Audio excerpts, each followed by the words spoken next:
Hello everyone. Have you got an idea for an income generation project for your NGO? Or perhaps you want to design a social enterprise and you want a simple approach. Let's find out why the Business Model Canvas is for you.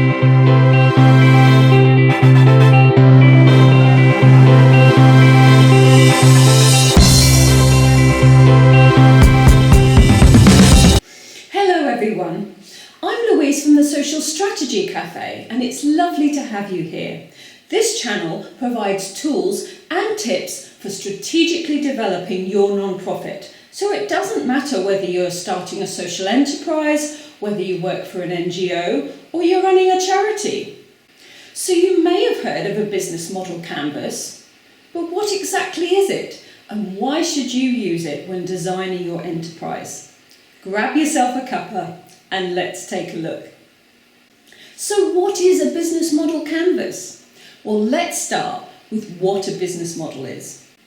A business model is your plan on how you will make your social enterprise or your income generation project work.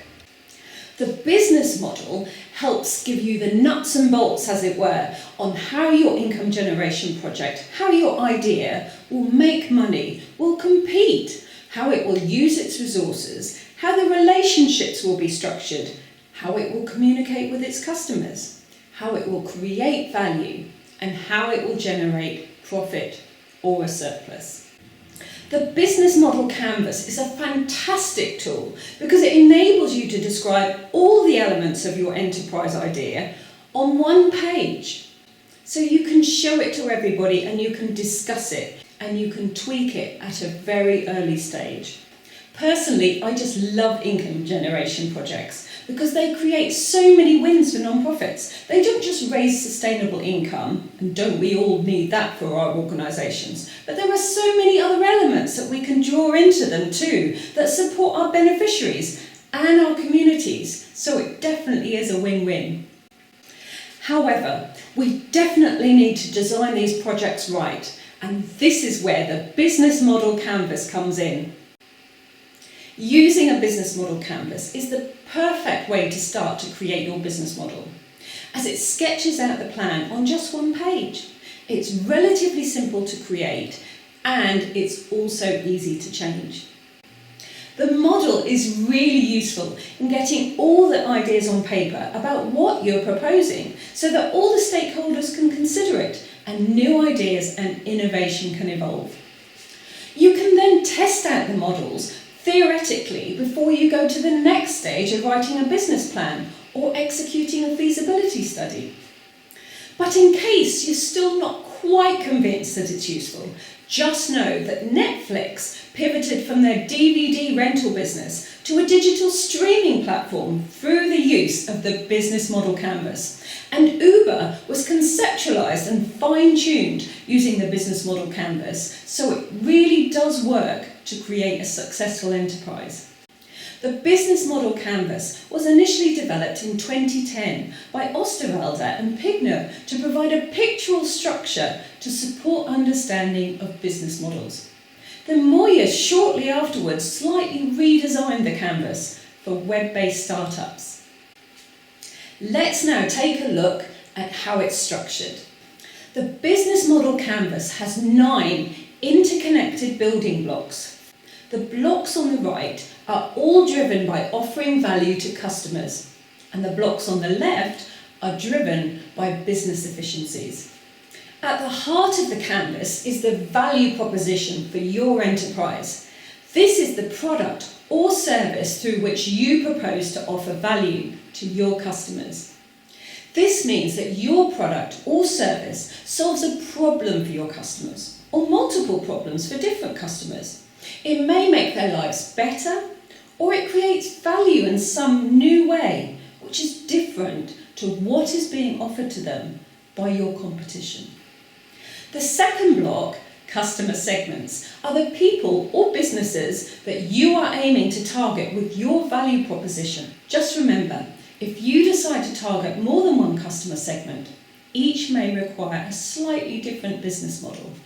The third block, customer relations, relates to the types all manner of relationships that you intend to have with each customer segment. Number 4 is channels. This means the way that you intend to communicate with or reach each customer segment. The 5th block is revenue streams, and it relates to the cash generated by each customer segment. The 6th block is key activities. This relates to all the things that you need to do to make your income generation idea work. The 7th block is key resources, and this relates to the most important assets that you will need to make your enterprise model work. The 8th block is key partnerships. This means all the people and businesses, such as suppliers, that you will need to make your business model work. And finally, the 9th block is cost structures. These are all the costs that you will incur to operate your income generation model. So how should you complete the business model canvas? Well, now you have to decide whether it should be a single person or a team of people that is completing the business model canvas. Ideally, it's better to engage the people who are the decision makers and the stakeholders so that you can co-design the income generation idea together. Therefore, I would suggest setting aside some time for a workshop or a series of workshops to do this. You could complete each section yourself in advance and then add or adjust your initial thoughts in the workshop, or just brainstorm everything on the day. If you're proposing an income generation idea that also aims to directly support your beneficiaries, then you'll need to co-produce the idea with them. In order to explain this model, let's take an example income generation idea and go through each block aspect so that you can see how the business model canvas works in practice. Let's say that you have a non-profit organisation that's wanting to create a sustainable source of income so that it can continue to contribute towards the cost of the services that you run. Perhaps you would also like an income generation idea that could also support some other vulnerable people in your community. And you like the idea of a circular economy. So you decide that creating a charity shop is the best way forward for your organisation. From your initial research, you know that there are some small charity shops regionally. This means that the concept could work in your area. People are willing and motivated to buy cheaper and second-hand items. You also know from your research that creating a larger charity shop generates proportionately a larger income. So you decide to design a business model for a warehouse-based department store charity shop where customers can both drop off and purchase items including furniture, clothing, books, toys, crafts and so on. So you're also keen to think about the ways about attracting people in your community to you so that they spend money, donate items and they encourage others to do the same. So this is how your value proposition starts. Let's just think about the value that you're offering. The value you're offering is to provide cheaper items to people in your community. You are offering a facility for people to offload unwanted items. It will also offer value through reduction in the amount of items that end up in landfill. Other types of value that you could offer are opportunities for young people and those who've been out of work to gain work experience, such as those wishing for a career in retail. You could also offer value through offering a cafe, which will help to draw people in and encourages them to spend a bit more money. Other areas of value you might consider are offering a place for new businesses to sell their products, which can allow you to gain a commission as you showcase what they're offering. You could offer furniture transportation, which enables you to collect and deliver donated larger items. Other value that you're offering could be creative workshops for people to come together and learn new skills using the products in your shop, such as sewing and quilting, or even repair workshops for electrical items. And of course, let's not forget, the money, the proceeds, is going towards your social cause. The next element that you'll need to think about is your potential customer. Who do you think your customers will be? What's their age? What are their interests? What's their spending power? What's their routine, and so on?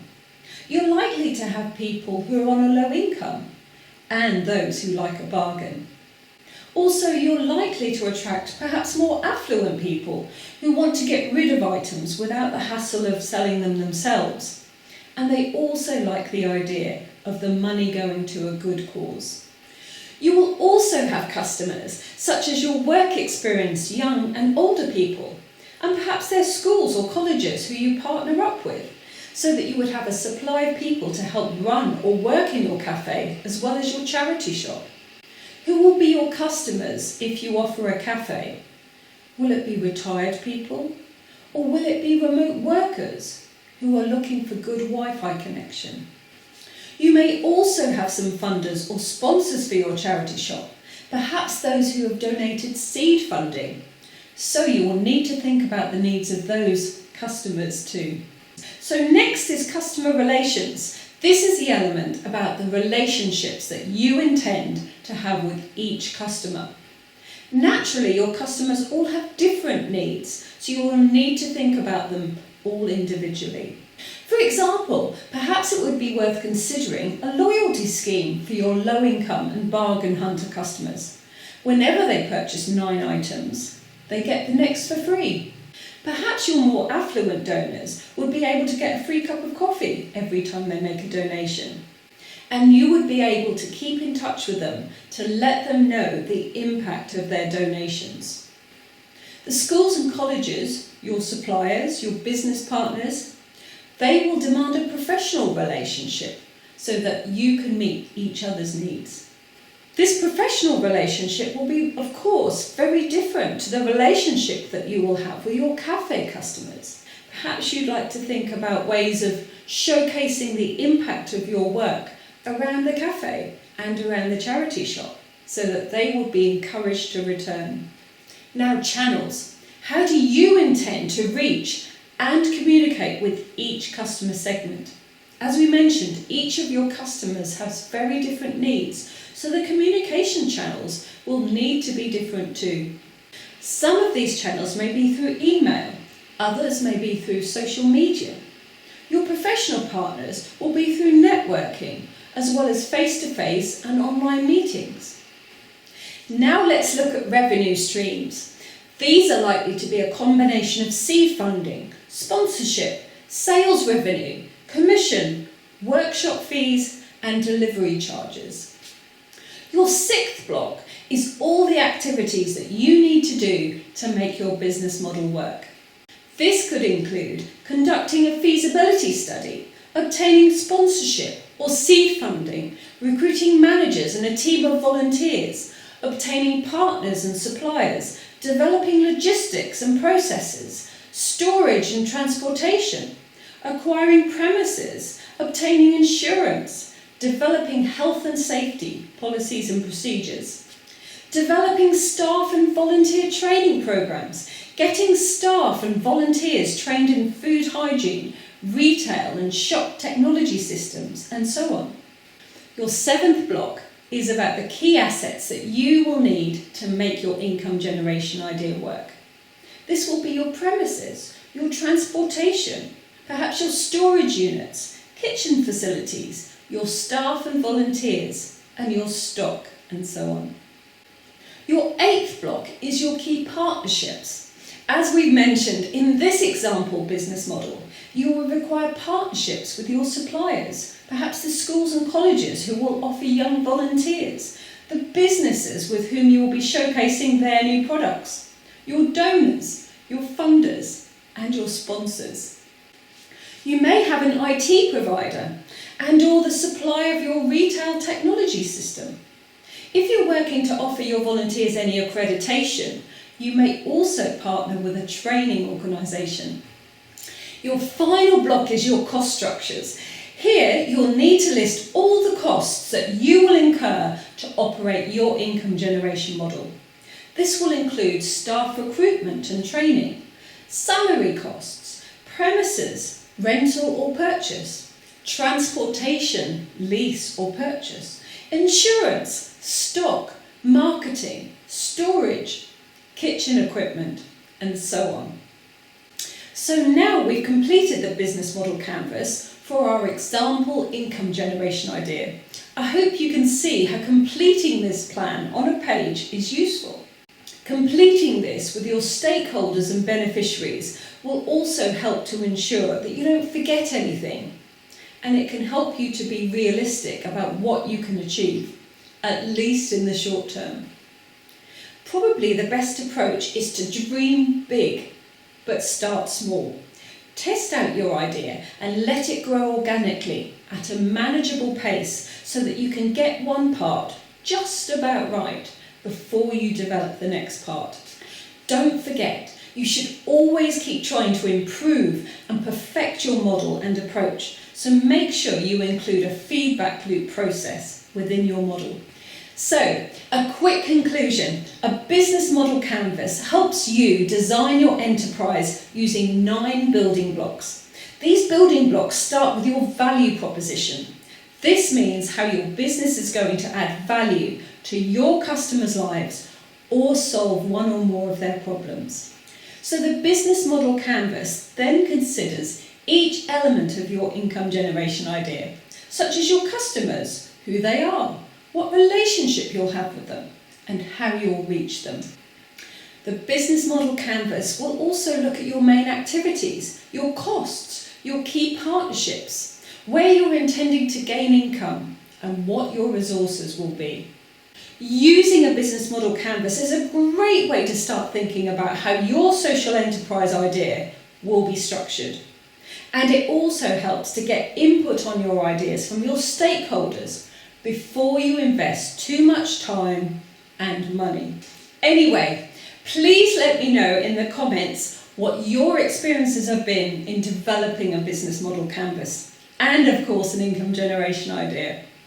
Thank you to all you lovely non-profit people for watching, and if you have suggestions for a video you'd like to see, please let me know in the comments below. Have a great week, everyone.